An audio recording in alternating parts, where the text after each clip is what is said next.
Yeah, when you were sharing, I was reminded of a couple stories, of course, of Jesus. I know I'm pastor, guilty, um, but just his language around enemy love, and the teachings in regards to just enemy love. And if you boil and break down the language there in the Greek, it literally means to get your agenda, hold it, and set it aside while you engage with another person, regardless of their belief system, regardless of agreement or disagreement level. And that's where he actually goes on to define what is actual unity versus what we consider unity to actually be. And that if you and I see eye to eye on all these different pieces, then we're in unity. But back to conflict, Ryan and I, we work a little bit on conflict resilience trainings and a bunch of different ways to like reframe conflict because of the name it's getting and the way it's gotten like out of control. But even some of the training I do around like relationship and pastoral care around like marriages and stuff. Um, Conflict is but a portal to more intimacy, to more relationship, to more love, for actual like the door to open up to fostering a new environment with someone to, because what conflict is like two different people saying this is it, and really what we both want is like this to take place, by engaging some of those things that we think we believe versus what we want to believe, versus like the head is doing things but the heart needs to catch up, and there's a conflict and we don't know where to go from there. And so we do a little bit of work about that too. And I was just thinking back to your question, Ryan, on like politics, I guess, and the church and how they kind of blend and where they intersect. And I'm going to get dates wrong and all the things, but like 1715, the king's like, for those of you who believe in French Revolution, those of you believe this, stand on this side. Those of you believe that, stand on this side. And there was like this two way of living introduced to the world, if you would. And that's where kind of the church and state sort of got in the same bed, and it's really remained the same. And it's like the person who is from the Crusades to now, the same idea is the same. The same idea then is still the same today, in that we are going to use the name of religion or Christ or the teachings of the Old Testament for the sake of removal of life, for the sake of violence, or whatever the case may be. And there's plenty of scripture that will give way and justify any of those means. To be honest, there's plenty of scripture that would do that, but that's when engaging with the sacred text literally, recognizing that we lost a lot of our ability and capacity to actually translate some of these genres from 3,000 years ago. And just hearing that, like there's one flood narrative in the book of Genesis, and there's 20,000 others that we know of outside of the book of Genesis. You tell someone who's held scripture as an authority in their life, or as just something they engage with for the sake of justifying their behavior, whichever. And we all have the susceptibility and do those things to, once we believe something, we set out to find the evidence to support those claims. And it's kind of just a reality that a lot of people succumb to. But how politics blends there with the church, I think, Ryan, is tricky, because I think it's if I'm honest, my experience growing up in the church, it was taught as one in the same. And you voted conservative, you voted for the right, and it was because of the abortion topic, right? And it was because of sexuality issues and gender, and those were the defining like characters. And that was basically, the rule to the exception for sure in the West, which is still led to a lot of churches today. But I once again, the charismatic guy shows up every now and then, but it's like I think churches are starting to engage these conversations and allowing for more nuance. I mean, maybe that's just because I live in Portland, but a lot of churches are picking these up and saying, "Man, maybe maybe we just did a lousy job around race and ethnicity and politics and sexuality and gender for the last 20 years, and we are paying the price now. And now we have to decide, are we just going to do that again? And in 20 years, our kids are going to inherit another mess."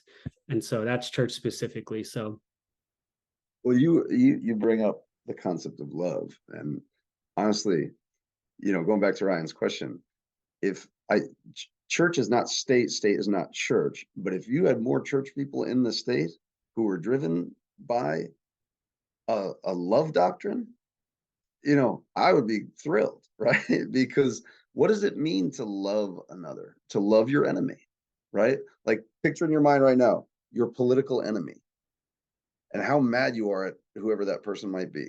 What does it mean to love that person? It's not this abstraction of like, yes, Jesus tells me I have to love, therefore love is there, but I want him burned at the stake, thrown in prison, drawn and quartered, effigies. Love actually means you want the best for the other person. You want them whole and healed. And you can look at someone and say, what they're doing hurts them and others. But I'm not going to make them better by beating them, right? I need to make them better by finding what is in them that's human, that has need, that hurts, and helping to heal it. And part of doing that is I got to be humble in the face of that, because maybe I need to change at the same time, right? And so these concepts of humility, and grace, and love and compassion are so deeply woven into the Christian tradition that if that were the manifestation of the Christian faith that I was seeing, I would be saying, bring it on, right? Or whatever faith or no faith. If people are actually being driven by, I want to make that person feel cared for because they're obviously in pain. Wow. Imagine the difference. At least my email inbox would look terrifically different if I were getting political messages from folks saying, send me $5 so I can increase the love in our institutions. I'd be like, click instead of unsubscribe, right? And you talked about ideology. Honestly, one of the things that I draw from, because I grew up Roman Catholic, so and I have a master's in divinity, full disclosure, and looked a lot at these sort of pro-social principles and faith traditions, including Christianity, and preached and other things. But one of the things I come back to a lot, and I lose a lot of pastors when I talk to them about this, because I know it's controversial, and sometimes I feel like it makes people want to slap me around. But when I think about the stories of the old stories of theology in the Bible, specifically Lucifer, right? And I think, well, here's the angel of light, right? The right hand of the old man, if you want to put it that way. And what was Lucifer? And I'm really riffing. You asked me to riff, and so I'm freewheeling with this theology right now, right? But what was Lucifer didn't say one day, I'm going to put on a red suit and a tail and some horns and go stab people with a pitchfork like we see at, Halloween. Lucifer thought he got it. Lucifer was so close to the truth for so long that he said, I don't need the old man anymore. I'm going to live in a godless space because I got the truth. Capital T, truth. And a godless space, if you go back to the principle of love, is a space of pain, a space of anger, a space of ill health, deterioration, right? It's not healing and growth and wholeness and kindness and compassion and happiness. It's the opposite. And I don't know how many religious folks I know, and I'm sure I'm guilty of it myself in many ways, think, oh, I got the capital T truth. Where's the room for the divine? Where is your prophetic transformation?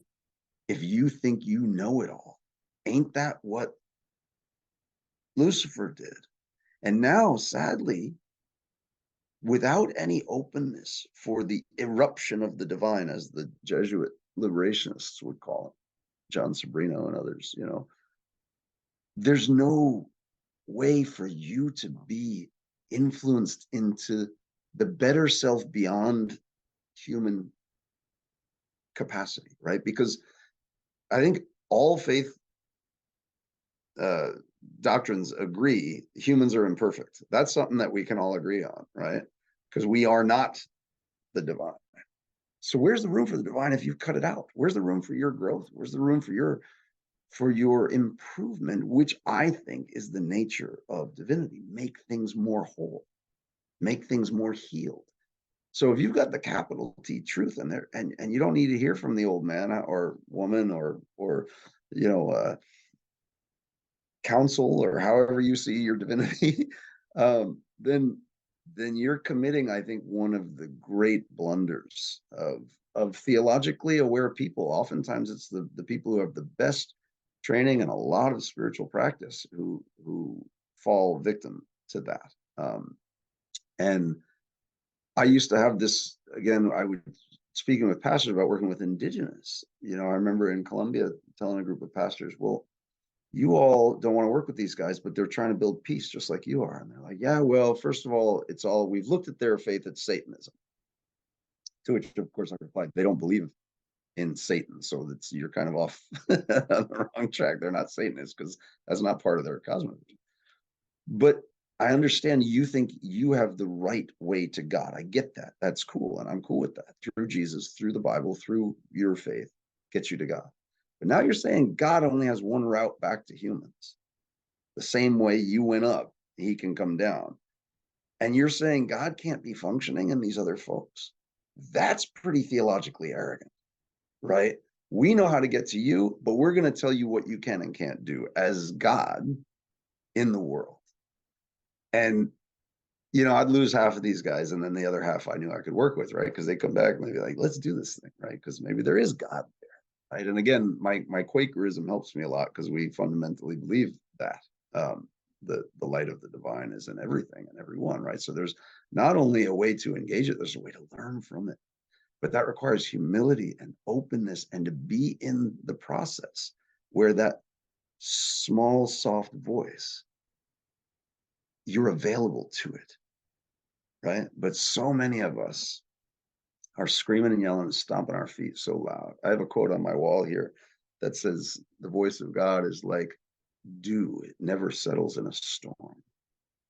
And that's where I think we're at right now. The most religiously defiant seem to have very little room for the voice of the divine in their faith. And I think that's damaging to them and the rest of us, And I'm sure I do it, like I said, and my first obligation is to work on me, get the stick out of my own eye, right?